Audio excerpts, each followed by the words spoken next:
بسم اللہ الرحمن الرحیم۔ السلام علیکم ورحمۃ اللہ وبرکاتہ۔ خنزیر کو حرام کیوں کیا گیا؟ اللہ پاک نے خنزیر کو پیدا کیوں کیا؟ ناظرین، آپ نے اکثر سنا ہوگا کہ مغربی ممالک جان بوجھ کر مسلمانوں میں خنزیر کی چربی یا گوشت سے بنی مصنوعات کو عام کرنا چاہتے ہیں۔ اس کی وجہ کیا ہے؟ قرآن حدیث کی روشنی میں آپ کو آج کی ویڈیو میں ان سوالات کے جوابات ملیں گے۔ خنزیر ایک ایسا جانور ہے جو کہ بیک وقت سبزی اور گوشت خور ہے۔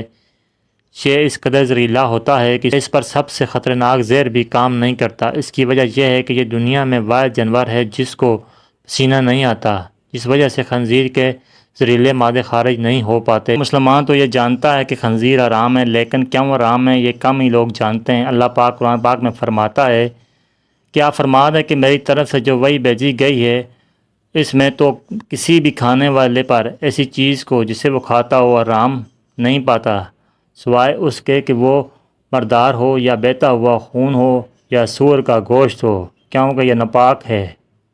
یا قربانی کا جانور جس پر ذبح کرتے وقت غیر اللہ کا نام بلند کیا گیا ہو، جو شخص بھوک کے باعث سخت لاچار ہو جائے، نہ تو نافرمانی کر رہا ہو اور نہ ہی حد سے تجاوز کر رہا ہو، تو بے شک اس کا رب بڑا بخشنے والا، بڑا مہربان ہے۔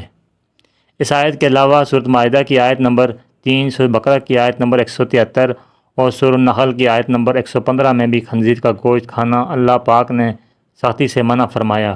حضرت جابر بن عبداللہ رضی اللہ تعالیٰ عنہ سے ترمذی کی حدیث نمبر 1297 روایت ہے کہ حضور پاک صلی اللہ علیہ وسلم نے فرمایا کہ اللہ اور اس کے رسول نے شراب، مردار، خنزیر اور بتوں کی پوجا کو حرام قرار دیا ہے۔ اور جابر کہتے ہیں کہ میں نے پوچھا کہ حضور، مردار کی چربی جو کہ کشتیوں پر ملی جاتی ہے یا چمڑے پر لگائی جاتی ہے، اس کا کیا حکم ہے؟ حضور صلی اللہ علیہ وسلم نے فرمایا کہ وہ بھی حرام ہے۔ اب سوال یہ پیدا ہوتا ہے کہ خنزیر حرام کیوں کیا گیا؟ اللہ پاک نے اس کی وجہ قرآن کریم کی سورۃ انعام کی آیت نمبر 145 میں بیان کی کہ خنزیر ناپاک ہے۔ آئیے اب آپ کو خنزیر کی خباثت اور ناپاکی کی وجہ بتاتے ہیں۔ خنزیر سے ایک خاص قسم کی بدبو آتی ہے کہ اس کے پاس انسان کھڑا نہیں ہو پاتا، اس لیے مغربی دنیا میں اس کے جسم پر ایک خاص قسم کا تیل لگایا جاتا ہے۔ یہ دنیا کا واحد جانور ہے جو کہ دوسروں کی غلاظت کے ساتھ ساتھ اپنی غلاظت کو بھی کھا جاتا ہے۔ خنزیر اپنی مادہ کے لیے خود دوسرے نر کو پسند کرتا ہے اور ان کو گھیر کر اپنی مادہ کے پاس لاتا ہے اور خود ہی ان دونوں کا ملاپ کرواتا ہے۔ یہ دنیا کا واحد جانور ہے جو کہ ہم جنس پرستوں کو بہت پسند کرتا ہے۔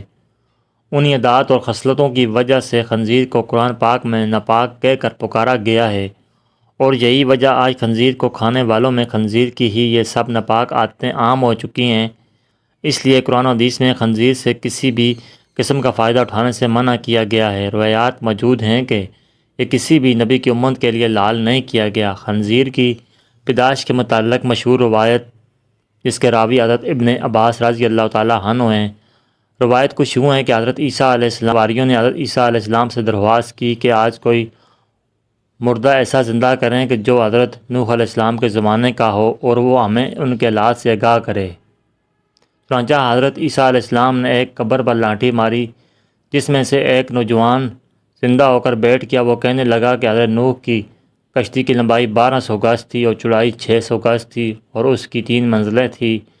پہلی منزل پر جانور، دوسری منزل پر انسان اور تیسری منزل پر پرندے تھے۔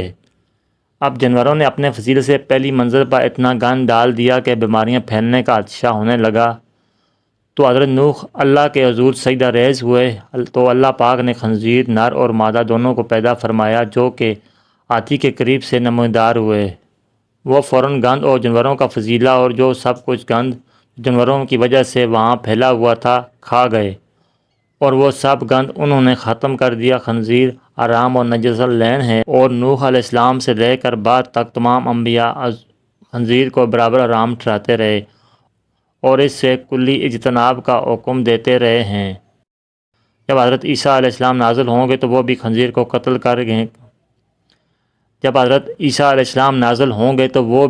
کو قتل کریں گے۔ اب بات کرتے ہیں اس جملے کی کہ خنزیر کا نام لینے سے 40 دن تک زبان ناپاک رہتی ہے یا 40 دن تک ایمان دور چلا جاتا ہے۔ آپ کو بتاتے چلیں کہ ایسی کوئی بھی روایت یا حدیث موجود نہیں ہے، یہ بالکل فاسد ہے۔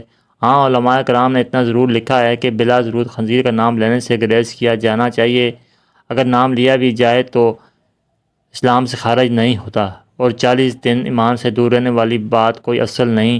جدید سائنس نے بھی خنزیر کے گوشت پر تحقیق کے بعد اسے انسانی جسم کے لیے مضر قرار دیا ہے۔ دوستو یہ بات ذہن میں رکھیں کہ آدم علیہ السلام کو جنت سے صرف اسی لیے نکالا گیا تھا کہ انہوں نے اللہ تعالیٰ کی طرف سے منع کردہ درخت کا پھل کھا لیا تھا۔ ہمیں اس درخت کی حرمت کے متعلق کوئی وجہ معلوم نہیں، اور نہ ہی آدم علیہ السلام کو اس درخت سے ممانعت کی وجہ معلوم کرنے کی کوئی ضرورت تھی، بلکہ اللہ تعالیٰ کا منع کر دینا ہی ان کے لیے کافی تھا۔ بالکل اسی طرح ہمارے لیے اور دیگر تمام مومنوں کے لیے اتنا ہی کافی ہے کہ اللہ تعالیٰ نے خنزیر کو حرام قرار دیا ہے۔ ناظرین کرام، امید کرتا ہوں آپ کو یہ واقعہ اچھا لگا ہوگا۔ واقعہ اچھا لگا تو لائک کیجیے، اچھی اچھی ویڈیوز کے لیے میرے چینل اجوا وائس اسٹوڈیو کو سبسکرائب کیجیے گا۔ ویڈیو دیکھنے کا بہت بہت شکریہ، جزاکم اللہ خیر۔